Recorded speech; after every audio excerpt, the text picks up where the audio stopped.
नुकताच मार्गशीर्ष महिना संपलेला आहे, ज्या महिन्यात बऱ्याच स्त्रिया आपल्या घरात महालक्ष्मीची पूजा मांडतात किंवा व्रत करतात. तर त्या दरम्यान मला व्हिडिओमधून किंवा कमेंट्सद्वारे असे खूप सारे या पूजेविषयी मतांतर वाचण्यात आले किंवा ऐकण्यात आले. तर त्याच विषयीचा हा व्हिडिओ आहे. आपण कुणाच्याही मताचा इथं अनादर करत नाही आहे किंवा कोणाचंही मत चुकीचं आहे असं म्हणत नाही, पण इथं मी फक्त माझे विचार जे आहेत ते मांडत आहे. तर त्याच्यात असं मी वाचलं कमेंट्समध्ये की पूर्वी असं होतं का, पूर्वी अशा पूजा मांडत होते का, दिखाऊपणा होता का, आत्ता मनातल्या भावापेक्षा दिखाऊपणा जास्त झालेला आहे, मग त्या देवीच्या मूर्तीला कशाला प्लास्टिकचे मुखोटे पाहिजेत किंवा गजरे घालायची काय गरज किंवा प्लास्टिकचे वस्तू वापरायची काय गरज. हे जरी खरं असलं तरी प्रत्येकाची इच्छा आहे, प्रत्येकाचे विचार वेगळे आहेत. जितक्या व्यक्ती तितक्या प्रकृती आहेत. प्रत्येकाला आपले स्वतंत्र विचार मांडण्याची मुभा इथं आहे. त्याच्यामुळे प्रत्येकाचं मत हे वेगळं असू शकतं. तर मी तेच म्हणेन, जर पूर्वी असं पूजा नव्हत्या किंवा याचं स्वरूप वेगळं होतं, साधं होतं, हे जरी मान्य असलं तरी पूर्वी स्त्रिया पण नऊवारी घालायच्या, अंबाडा घालायच्या, आणखीन बुचडा बांधायच्या. पण ते स्वरूप बदललं. आजकालच्या स्त्रिया गोल साडी घालतात, केस मोकळे सोडतात, अगदी ड्रेस घालतात, जीन्स घालतात. ती सगळी पूर्वीची जी संस्कृती होती ती पूर्ण बदललेली आहे. त्याचप्रमाणे ती आपण कसं मान्य केलं त्याचप्रमाणे आपण हे सगळ्या गोष्टी मान्य करायला पाहिजेत. आणि आत्ता कसं आलेलं आहे, हे सोशल मीडिया हे जे माध्यम आलेलं आहे त्याच्यामुळे याचा फार झगमगाट आहे असं वाटतं. पण त्यातूनही तसंही मला असं वाटतं की जर प्रत्येकालाच प्रत्येक गोष्ट ही उपजत माहीत नसते, त्याच्यासाठी ती कोणाकडून तरी शिकावी लागते, कोणाकडून तरी ऐकावी लागते किंवा बघावी लागते, तेव्हाच ती आपण करू शकतो. तसंच ही पूजा पण आहे. जर कोणाला वाटत असेल की आपण आपली पूजा सोशल मीडियावर टाकावी तर ते आपल्या आनंदाने टाकत असतात. तीच बघून जर कोणाच्या मनात असं येत असेल की आपण पण अशी छान पूजा करावी तर काय हरकत आहे.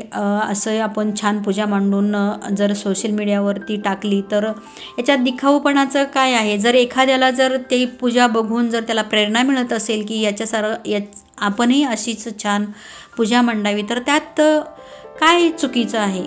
पूजा असावी, त्याच्यात ईर्ष्या असावी, तिचं आहे त्याच्यापेक्षा माझं कसं चांगलं असेल किंवा माझं किती छान दिसतंय असं नाही. पण त्या चांगल्या पूजेमुळे आपल्या घरात पॉझिटिव्ह एनर्जी राहणार आहे, आपल्या मनाला आनंद मिळणार आहे, डोळ्यांना छान सुंदर दिसणार आहे, पॉझिटिव्ह एनर्जी तयार होणार आहे. असं सगळं असेल तर ती चांगली पूजा, दुसऱ्याची चांगली पूजा बघून मांडायला काय हरकत आहे, असं या मताची मी आहे.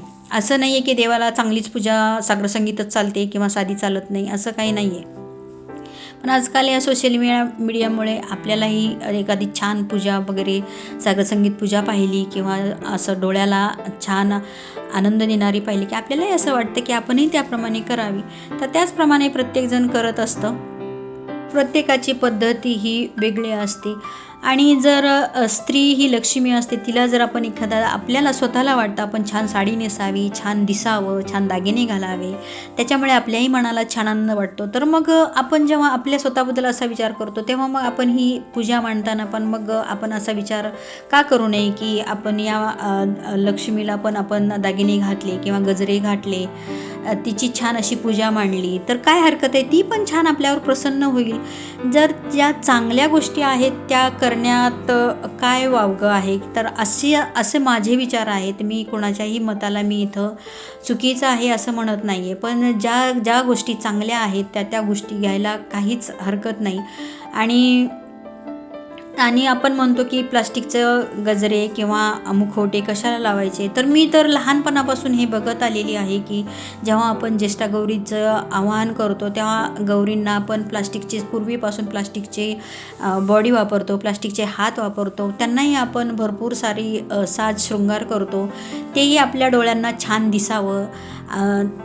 डोळ्यांना छान दिसण्याबरोबर लक्ष्मीही प्रसन्न राहते, ह्या हेतूनीच आपण हे पूर्वांपार चालत आलेलं आहे. पण आत्ता त्याचं या सोशल मीडियामुळे किंवा या या झगमगाटामुळे थोडंसं दिखाऊपणा वाटतो, पण तसं नाही आहे. दिखाऊपणा मी याला म्हणणार नाही आहे. जर एकाकडून बघून जर आपण ते शिकत असो तर त्याला दिखाऊपणा नाही म्हणता येणार. तर त्या ज्या चांगल्या गोष्टी आहेत त्या आपण अशाच शिकत असतो कुठून तरी. तर त्याच्यात दिखाऊपणाचा काहीच संबंध नाही असं मी म्हणेन. तर हे माझे विचार होते. बऱ्याच जणांना आता हे विचार माझे पटतील, बऱ्याच जणांना ते पटणार पण नाहीत. पण तुम्हाला मी जे हे विचार मांडले ते, तर याच्याबद्दल तुमचं मत नेमकं काय आहे हे नक्की कमेंटद्वारे तुम्ही या व्हिडिओच्या खाली नक्की लिहून पाठवा.